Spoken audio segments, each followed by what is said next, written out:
Bowler's Bay, Bimming Merry Magna, Binster, Binge, Great Binge and Lesser Binge. Amazing. What's amazing? The names of our English villages, Watson. What foreigner reading these could ever think of us as stiff and sober-minded people? Bippery Cross, Birrer Crags, Bird Cherry Brook and Birding Piece Place, Burlston Junction. When do we go? Go where?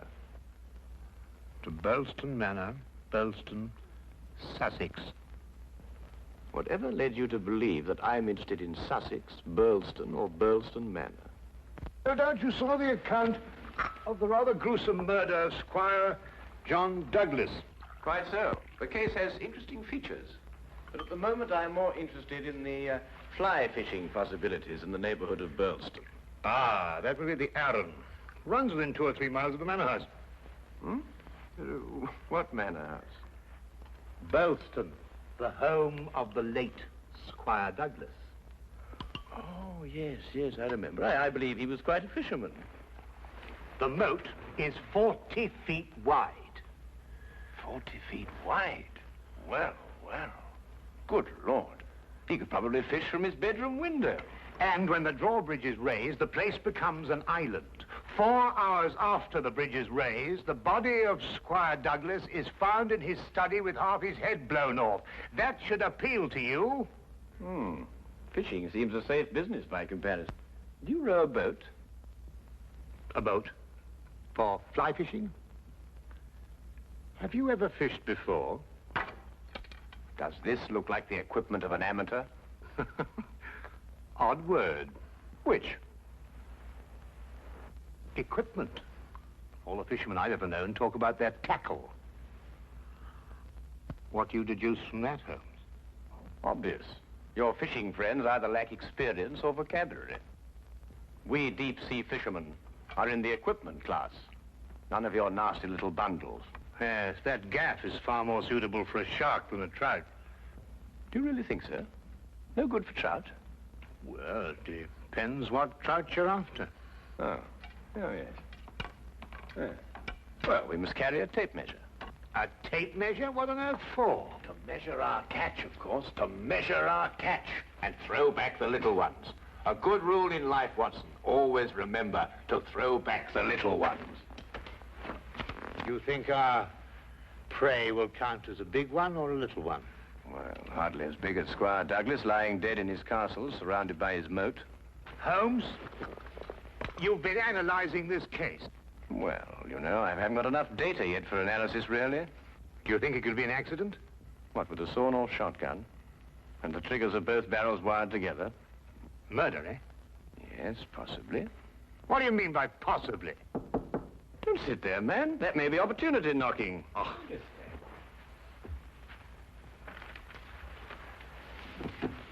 Come in.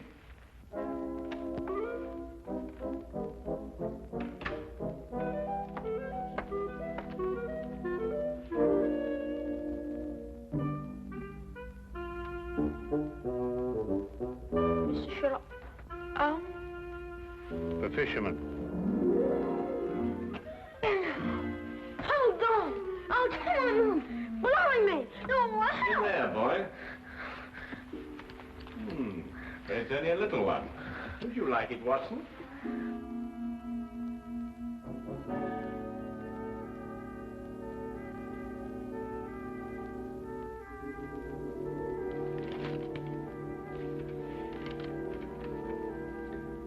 Would appreciate your view. Intriguing affair, Burlston Manor. Signed, Inspector McLeod. Ha! Please, English, for I'm utterly baffled. Help. Hey, where is it? Where's what? Well, the tape measure, of course. Where is that tape measure? Holding the fiddle case together, sir. Fiddle? Violin case, boy. Oh, tell me, Watson, how are we off for trains? Trains? Ah, yes. Now, let me see. Burlston.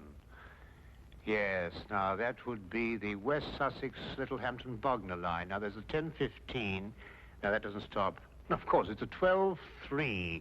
That will get us in at 4:2 or 4:7. I say, I'd forgotten, actually. You say you can't remember whether it's 42 or 47. Come, Watson, you're slipping. Blimey. Does it keep all the times in his head? Where else, of course? We are a nation of railway pioneers, my boy. Like a great many Englishmen before him, Dr. Watson restricts his reading to the Bible, the Times, and Bradshaw's Railway Guide to the British Isles. Here, boy. Man of the March Hares, that's what you two are.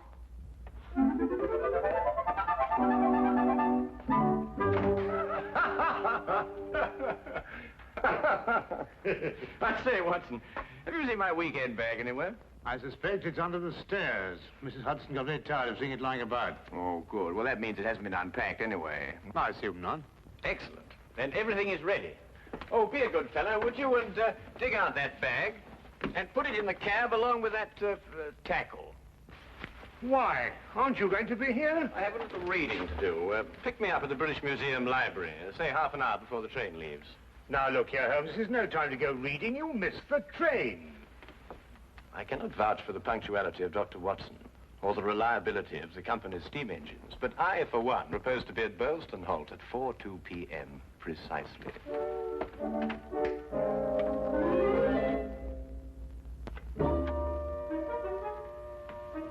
Or is it 4:07?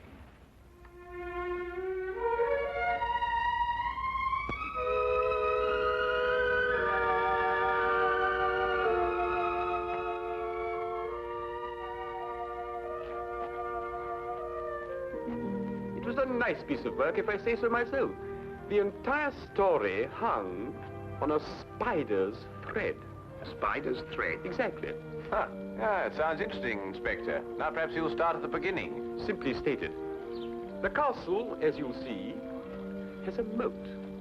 And when it's up, as it was at the time of the murder, it's a sealed fortress.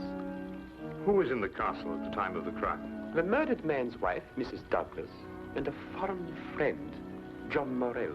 Just those two? And the servants, but we've been able to rule them out completely.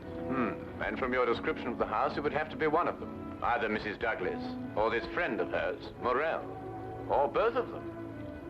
They tried to make it appear as though someone had broken into the house and then dived through the windows to swim the moat. But you disproved it. Completely. How? I'll tell you when we get there. This murder weapon. A sawn-off shotgun, I believe. An odd weapon, that. And a foreign gun, too. 3 letters on the barrel. P-E-N. Aha. A larger P with a flourish over it, followed by a smaller E and N. That's right. Ah, the Pennsylvania Small Arms Company, the famous American firm. That's perfect. That's all I need. You mean you need additional evidence? Well, Mr. Holmes, every little helps, you know. Then your case against Morell is not complete. It's complete as far as... How did you know Morell is the murderer? How did you know? He has to be. Why? He's the only one who could be. Suppose I were to tell you that Morell is not your murderer. How do you know? Yes, Holmes. How do you know? Why didn't you arrest him? Well, He doesn't act like a murderer. Ah, he's too self-confident, eh? That's right. Seems to be daring you to arrest him. Yes. How do you know all this? Holmes, do you know this man Morell? Fascinating. Fascinating. The case has suddenly assumed the most astounding proportions and the most astonishing challenge, Watson.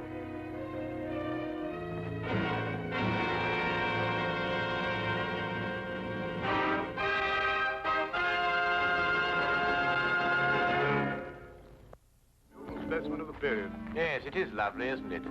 What did you mean, Mr. Holmes? Nothing. I just think it's a lovely building. No, I mean when you said that Morell didn't murder Mr. Douglas. Oh, that. Yes, what did you mean? How do you know he didn't do it? Well, if he didn't do it, she did. You're jumping again, McCloud. You're jumping. But it has to be one or the other. Does it really? What's he talking about? Well, don't you know? No, I don't know. If 2 people are in a sealed house with a murdered man, one of them has to be a murderer. That's common sense. Ah, but is it logical? What do you mean? Is it logical? I don't know, but Holmes says that all the time. I was hoping you might be able to tell me.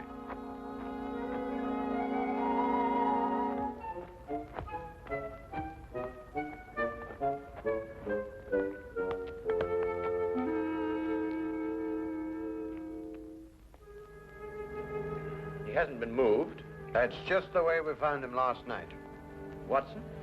Of course, death was instantaneous. I should say so. The charge was not fired directly into the face, as the newspapers account have it. Uh-huh. I'd say the blast came from below and that the gun was almost vertical. Excellent, Watson, excellent.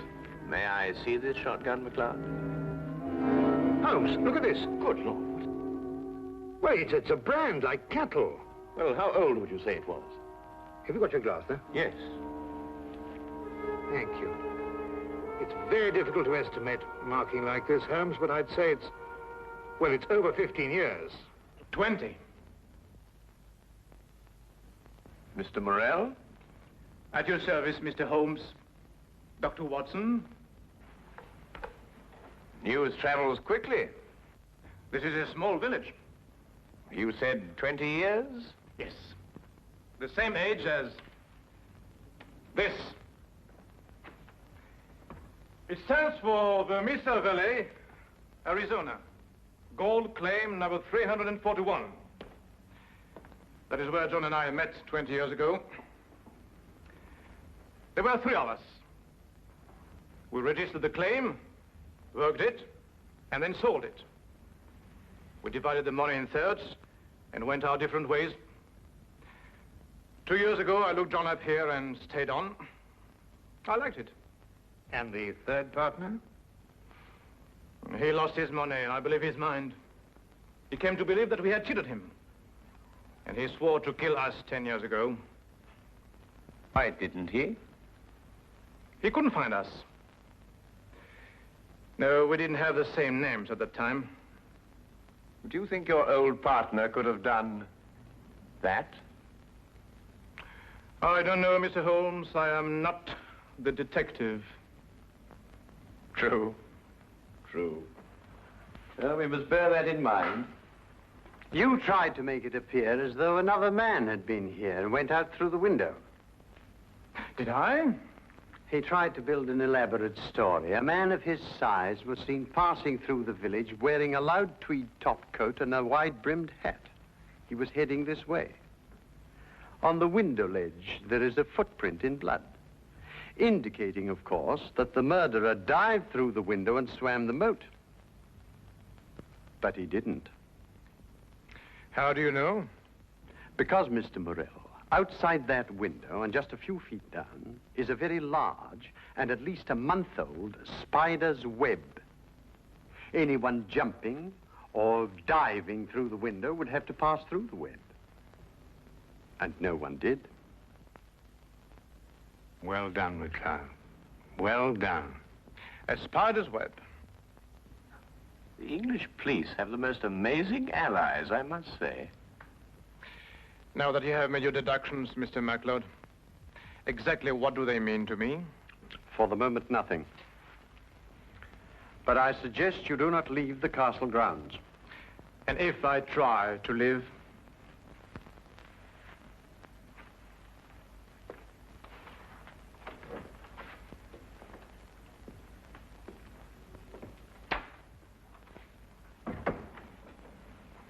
Well done, McLeod. You've certainly got your man. But I'm not rushing in to make any arrest. I'm going to make sure the case is iron cast. Oh, very wise. And what's the motive? Revenge for the Vermis Valley affair? I've got to go a bit careful there, Doctor. If you ask me, it's a case of, cherchez la woman. Oh, what's he? Oh, Mrs. Douglas? Well, you know how these things are, Doctor, between us, men of the world. We know how a situation like this can... Oh, of course. Of course. Of course. Of course. Delicate situation, then. Delicate. Yes, delicate. Might almost be called the case of the other man. Hmm?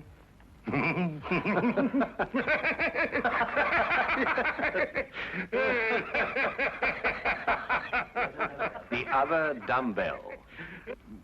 Who? Not who, what. What? That's right, what? What are you talking about? That. There's only one dumbbell. One dumbbell. That's right. Well? There's only one dumbbell, Watson. I know. That's it over there. Yes. Where's the other one? Well, I don't know. I've only just come here. Do you know where the other one is? What difference does it make? Well, that's right, yes. What difference does it make? Maybe there is only one dumbbell. One dumbbell? But they come in twos. Perhaps he only had one.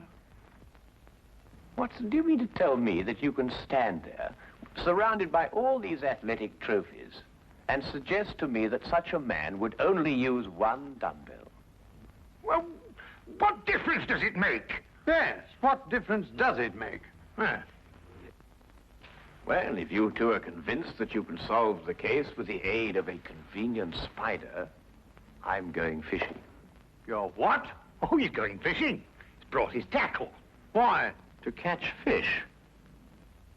Then I take it you're satisfied with my analysis of the crime.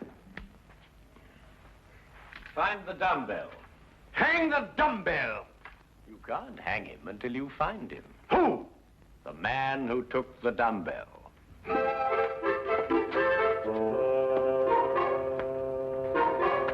You've gone too far now, Holmes. I think you've made him very angry. Then he should fish. It soothes the nerves. Are you really going to fish? I am. Where? Out of that window. It looks very comfortable. Well, what do you expect to catch? A herring. A red herring. May I have the tape measure, Watson? To measure a red herring? To measure the big red herrings. The little ones I plan to throw back. Holmes, you're up to something. I am. What? Would you like to help? Of course. Well, look. Take the good inspector down to the local pub and keep him there for at least an hour. While you fish for red herring? At the moment, I'm fishing for bait. I don't know what you're talking about, but I'll do it. Good. Remember, 1 hour. I may enjoy myself in the local and stay too.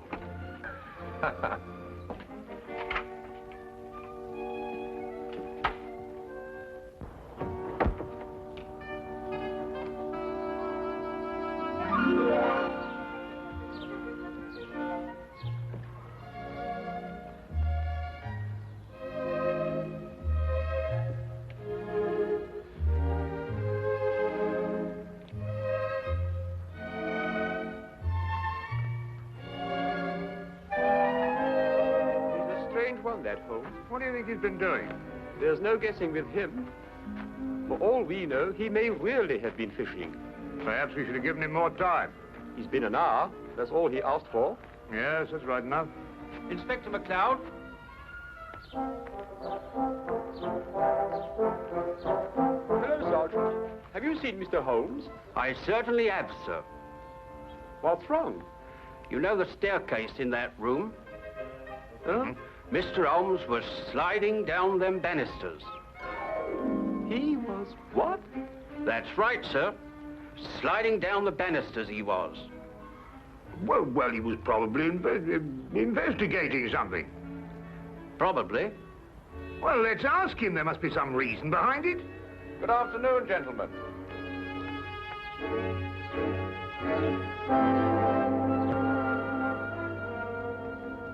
Go on. Ask him. Ask me what? Well? What have you been doing while we were away? Well, first I fished, No. and then I slid down the banisters. I told you. Why? Why not? Well, And you, Inspector McLeod, are going to drain the moat. I'm going to what? Drain the moat. Empty it right down to the bottom. I can't do that. That's a major engineering job. Don't you realize that's a real river that runs round the house? Well, in that case, don't drain the moat, but tell everyone you're going to. And then what? Then we'll all meet back here in an hour's time. and see if we can find somebody pulling something out of the moat. Exactly. What? Red herrings. As mad as a March hare.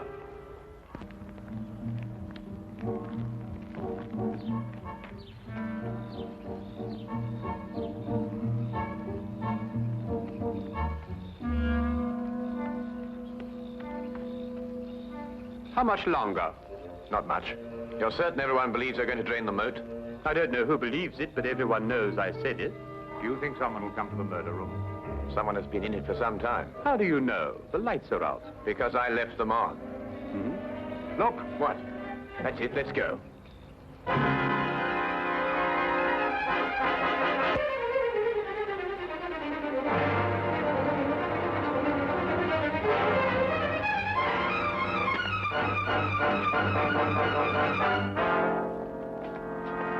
Oh, excuse me. What are you using for bait?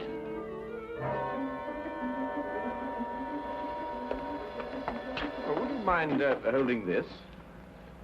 Thank you. What clothes did you say the stranger was wearing, McLeod? A loud tweed topcoat and a wide-brimmed hat. Like these?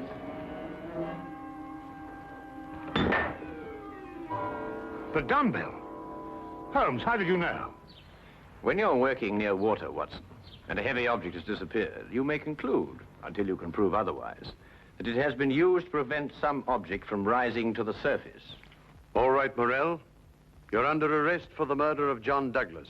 It is my duty to warn you that anything you say may be taken down and used in evidence... No, McLeod. You haven't got it at all. What? This gentleman didn't kill John Douglas because John Douglas isn't dead. He isn't what?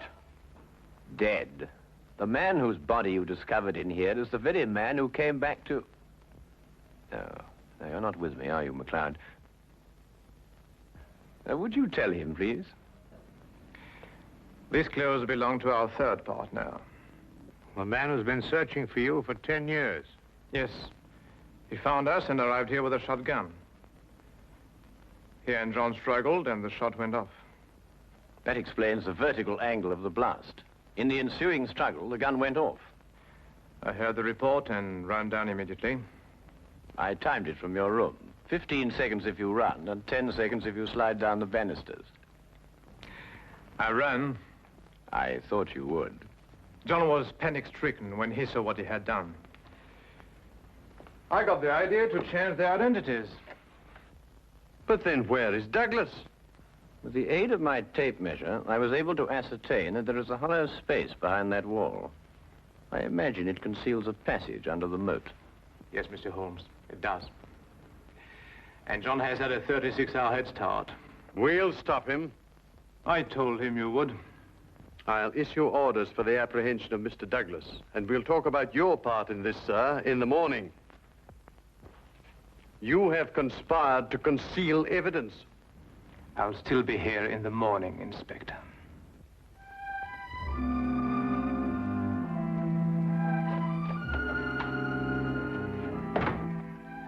A very brilliant piece of deductions, Mr. Holmes. An excellent application of applied psychology. I haven't been tricked many times in my life. You must remember that the next time you become involved with murder. And you can now continue your fishing in a more normal manner. Fishing? No, I don't care for it, really. Unless it's deep sea, of course. Yes. But in the absence of an ocean in the immediate vicinity, I think we'd better start back to Baker Street immediately. Well, now, there's a 9:13 or a 10:23. The 10:23 will hold us up at Tunbridge quite a while. While it waits to connect. Thank you, Mr. Holmes. Not at all.